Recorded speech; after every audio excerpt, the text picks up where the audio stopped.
Bonjour, bonjour à tous et à toutes. Aujourd'hui, avec Oriane, on a le plaisir d'accueillir Aurélie pour une interview sur son activité et en particulier ce qu'elle peut proposer avec Notion.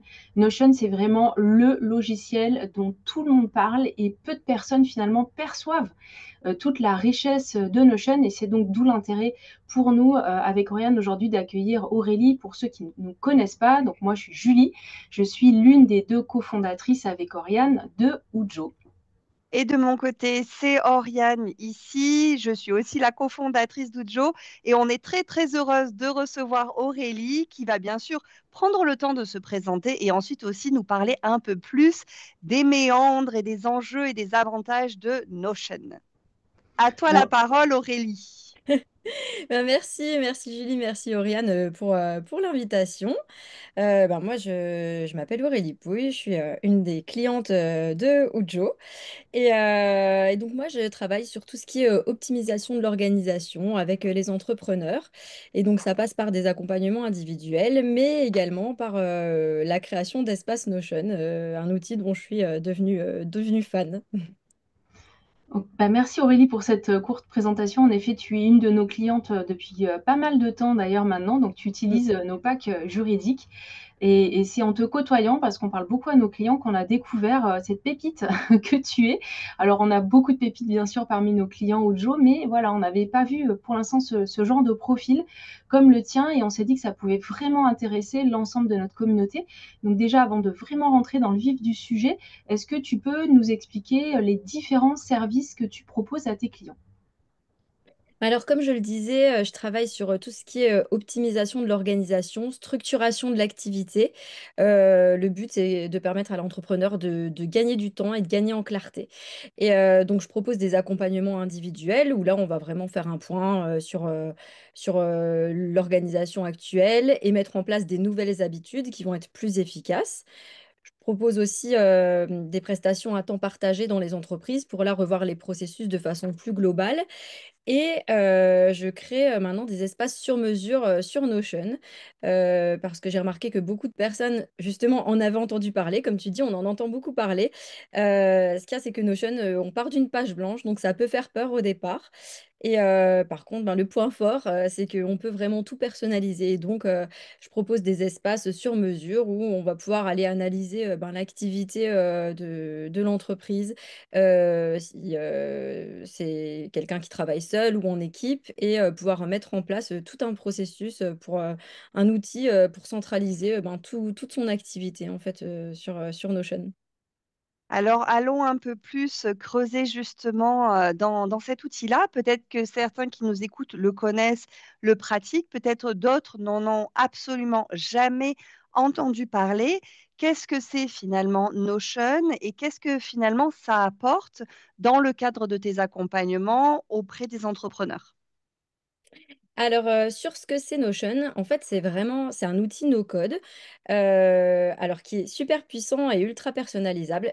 Le principe, c'est qu'on part vraiment d'une page blanche. Donc, quand on crée un compte, on part d'une page blanche et c'est un système de Lego où on va pouvoir finalement fabriquer des choses. Et donc, on va pouvoir, souvent pour les entreprises que j'accompagne, je crée un CRM, de la gestion de projet, du partage d'espace client, de la gestion de budget aussi, des to-do list, je mets en place des volets d'indicateurs. On peut imaginer vraiment beaucoup de choses. Et donc, dans le cadre de l'accompagnement de mes clients, en fait, j'ai commencé à travailler sur Notion pour accompagner mes clients en coaching sur l'organisation.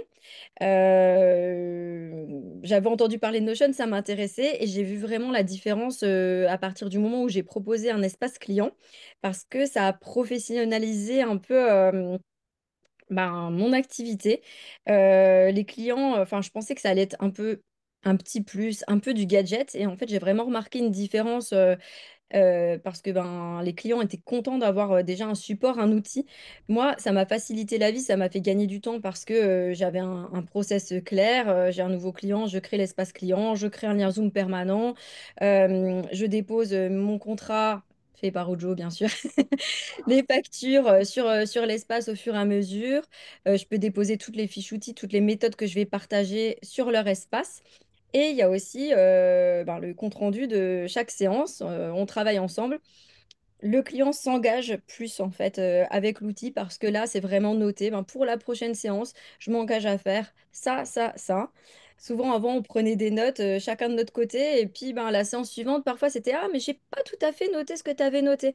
Tandis que là, ben, c'est le client qui va vraiment dans l'outil noter avec des cases à cocher. Et donc, c'est ça. J'ai remarqué un engagement plus fort et plus de passage à l'action dans l'accompagnement. Bah, justement, donc transition toute trouvée, il y a beaucoup de personnes qui perçoivent Notion comme un outil et tu l'as dit, comme un gadget.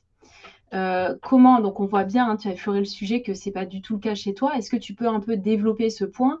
En quoi vraiment ça, finalement, c'est un petit peu peut-être le cœur de ton accompagnement parce que ça n'est pas qu'un outil et que derrière, il y a une vraie technique aussi d'accompagnement puisque, on le rappelle, tu es coach professionnel certifié.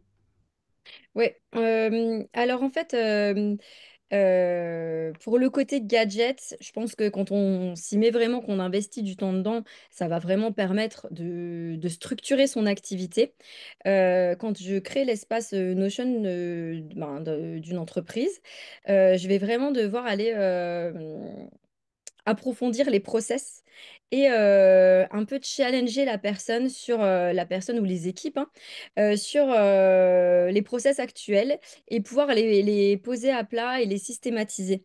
Et ça, en fait, ça fait vraiment la différence, je le constate, parce que souvent on me dit, quand je crée de la gestion de projet et des espaces clients, par exemple, là, pour une agence de com, je l'ai fait pour la création d'un site web. La personne va maintenant proposer à ses clients, voilà, tout ce qui est lié à la création du site web, on le partage sur Notion et ça va offrir plus de transparence sur l'avancement du projet. Ça va permettre au client de prendre conscience ben, des dépendances, du fait que si le client ne fournit pas certaines informations, la personne est bloquée, l'entreprise est bloquée et ne peut pas avancer dans le projet. Et donc, du coup, ça va permettre aussi de systématiser tout le process pour l'entreprise. Là, c'était ben, quand je crée un site web, qu'est-ce qui se passe? Et donc de systématiser. Et j'ai remarqué que souvent, ben, dans les entrepreneurs que j'ai accompagnés, c'était pas forcément le cas. C'était à chaque fois, bon, bah, il faut que je pense à faire ça, il faut que je pense à faire ça. Et là, on a tout systématisé, c'est automatisé. Je crée un nouveau projet web, j'ai automatiquement toute ma trame qui se déroule et je sais quoi faire. Et donc, il y a pas que le côté outil, mais il y a vraiment le côté se poser les questions vraiment et peut-être mettre le doigt justement sur ah, tiens, en fait, ce que je fais actuellement, je pourrais peut-être le rationaliser, le faire autrement. Et donc, il y a ce côté questionnement aussi, avant de passer dans l'outil, c'est de bien réfléchir sur comment on travaille, comment on s'organise quand on travaille en équipe, qui fait quoi, et de bien re-questionner tout ça, quoi. Alors, merci Aurélie, tu nous as bien présenté comment l'outil est utile, surtout pour les entreprises. Tu as parlé peut-être d'équipe. On a aussi, dans le cadre de notre chaîne YouTube, beaucoup de solo-entrepreneurs qui Mm. nous écoutent, que ce soit des coachs, consultants, formateurs ou thérapeutes. Je suis moi-même une utilisatrice en tant que coach de Notion. Je Ouais. l'utilise pour la programmation de mes posts sur les réseaux sociaux principalement, mais également, comme tu l'as un peu effleuré, comme plateforme de suivi de mes clients séance par séance avec leurs exercices à faire. Si on allait un petit peu plus regarder, mettre un coup de projecteur sur l'utilité de Notion pour ces profils entrepreneuriales, finalement, moi, j'utilise que pour deux activités principales. Peut-être qu'il y en a 10 000 autres. Est-ce que tu peux nous donner aussi une vue d'ensemble sur à quoi peut servir aussi Notion pour un solopreneur, en sachant, je le précise, que toi, tu dis, c'est des petits Lego, des petites choses de Lego. Bon, moi, j'ai jamais été bonne en Lego, mais ça reste quand même un outil qui n'est pas toujours facile à appréhender au départ. Donc, si tu pouvais, nous mettre faire un éclairage sur les activités que ça peut couvrir pour un solopreneur, mais aussi quelques conseils pour pouvoir s'y mettre sans trouver ça trop ardu. Alors, pour répondre à ta première question sur le volet solopreneur, Ben, je vais donner mon cas, par exemple. Donc moi, je m'en sers. En fait, je me connecte sur Notion dès le matin. J'ai une page d'accueil avec voilà mon programme du jour, mes espaces clients, les clients en cours, un calendrier, une vue calendrier avec les échéances qui arrivent dans la semaine. Je m'en sers effectivement comme toi pour la création de contenu, un calendrier éditorial. J'ai un volet aussi stratégie où je vais réfléchir aux différentes offres que je vais pouvoir proposer, à mes objectifs aussi, faire des bilans mensuels, par exemple, définir tes priorités sur le mois, revenir dessus de façon plus systématique, parce qu'en fait, ça, c'est des choses qu'on dit tout le temps qu'on veut faire et puis qu'on prend pas le temps de faire. On peut inclure des récurrences de tâches. Donc, chaque fin de mois, le dernier jour, je reçois faire le bilan du mois. Je reçois une petite notification dans ma to-do list. Donc, la to-do list, bien sûr, on peut inclure dans la to-do list des éléments sur la gestion du temps. Ça, c'est ce que j'ai fait et que je fais souvent pour mes clients. Des éléments sur la gestion du temps pour après leur permettre de prendre du recul et de voir vraiment le temps qu'ils avaient prévu de passer sur certaines choses, le temps qu'ils y passent. Ça permet après de peut-être aussi mieux calibrer ses prestations, le tarif de ses prestations, de voir entre ce qu'on avait imaginé passer comme temps et ce qu'on passe vraiment.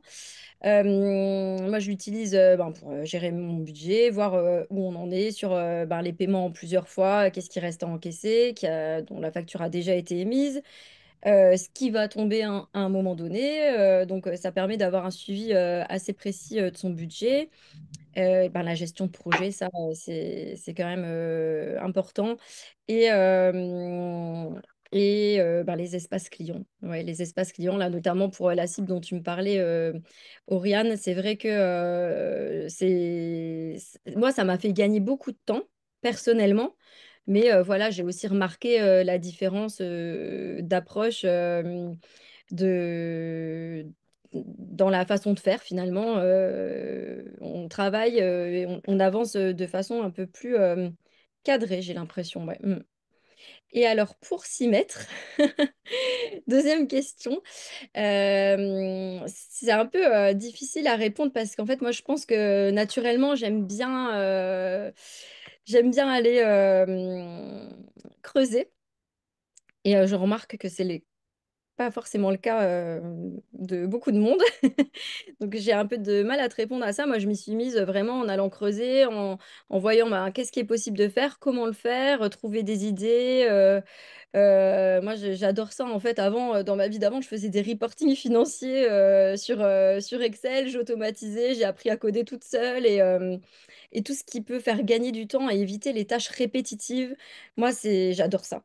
Et donc là, en plus, dans Notion, bah, on peut le faire avec des couleurs, des trucs sympas. Et donc, j'aime bien le fait que ça allie ben, l'efficacité et avec un côté quand même qui peut être ludique.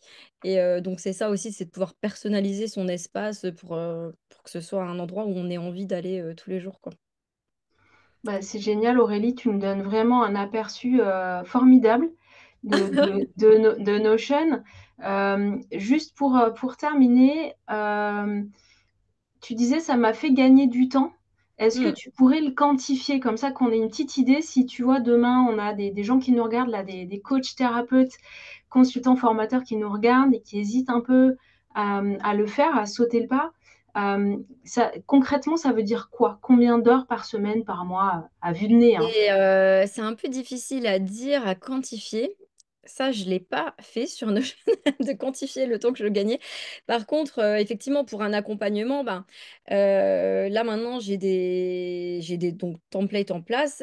Quand je commence un nouvel accompagnement, ben, je clique sur Nouveau client, j'ai toute ma trame qui se déroule. J'ai plus qu'à aller créer un lien permanent, à déposer les documents administratifs. J'ai déjà ben, les méthodes ou les fiches outils que je peux partager. Je ne partage pas tous les mêmes outils avec chaque client, mais j'ai créé tout ça sur Notion. Maintenant, je peux simplement le partager à la fin d'une séance, dire ben voilà, dans l'espace ressources, je vais te mettre ça, ça, ça. Et avant, ce qui se passait, c'est que je créais un lien Zoom avant chaque séance. J'envoyais un mail la veille. Bien souvent, la personne ne retrouvait pas le mail, mettait 5 minutes avant de me contacter via WhatsApp pour me dire, ben, est-ce que tu peux me renvoyer le truc? Le mail mettait 5 minutes à arriver et c'était souvent qu'on commençait la séance avec 5-10 minutes de retard. Je te vois sourire, ça te parle, Julie? Je te vois sourire. Et donc ça, et c'était chaque fois la même chose. Et pareil, quand après une séance, j'envoyais ben, une fiche outil, une fiche méthode sur quelque chose dont on avait parlé. Souvent, c'était bien souvent avant la séance suivante, donc 2 semaines après, bah, la personne me recontacte. Ouais, il me semble que tu m'avais partagé quelque chose, je retrouve plus le mail, est-ce que tu peux me le renvoyer? Et en fait, ça fait perdre du temps. Alors, c'est pas le temps de renvoi du mail, mais c'est à chaque fois de sortir de ce qu'on était en train de faire, de renvoyer les choses et d'avoir plein d'échanges d'emails qui servent à rien. Et ça, en fait, ça fait vraiment gagner du temps parce que là, les clients savent qu'il y a tout dans leur espace, que tout ce qui concerne leur accompagnement, que ce soit le volet administratif, le contenu des séances, les fiches outils, il y a tout dans leur espace. Et ça fait en fait gagner du temps parce que cumuler sur le nombre d'accompagnements et je pense qu'il y a ce côté aussi de ne pas être perturbé dans son quotidien de ben voilà, on reçoit un mail, ah, est-ce que tu peux me renvoyer ça? Ben, faut y penser à la fin de ta journée. Si tu avais t'as enchaîné les rendez-vous et à la fin de la journée, ben, renvoyer le mail. Et c'est ça, en fait, qui fait gagner du temps et puis, en fait, qui allège la charge mentale parce que là, tout est carré, tout est au même endroit et systématisé. Et donc, je peux pas vraiment te quantifier sur une semaine, mais ça fait pas mal quand même.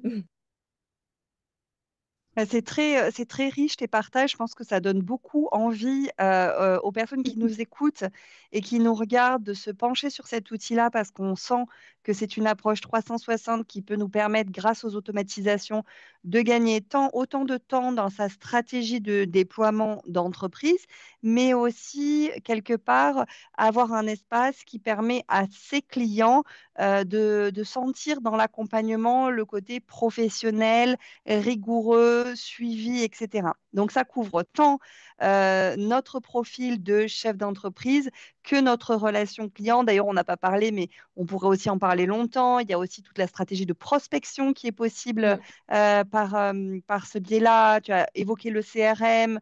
Il peut y avoir Ouais, aussi la gestion financière mensualisée, etc., pour voir où on en est. Donc, c'est vraiment un outil à tiroir qu'on peut utiliser qu'on soit solo ou qu'on soit une équipe déjà. Et même si on est solo et qu'à un moment donné, on travaille avec une assistante ou un CMO ou n'importe quel autre prestataire, eh bien, c'est un magnifique outil pour pouvoir collaborer à plusieurs. Merci beaucoup exactement. Aurélie de nous avoir présenté ça. On va mettre aussi toutes tes informations sur la chaîne YouTube et je te laisse, Julie, clôturer cette rencontre. Bah, je vais clôturer moi aussi par un grand merci Aurélie. C'était hyper instructif et en plus, au-delà des métiers qu'on peut accompagner, je pense qu'il y a beaucoup de gens qui vont être intéressés. On va mettre tes infos de contact en commentaire, donc n'hésitez pas à contacter directement Aurélie. Merci beaucoup Aurélie, à bientôt. Mais merci à vous.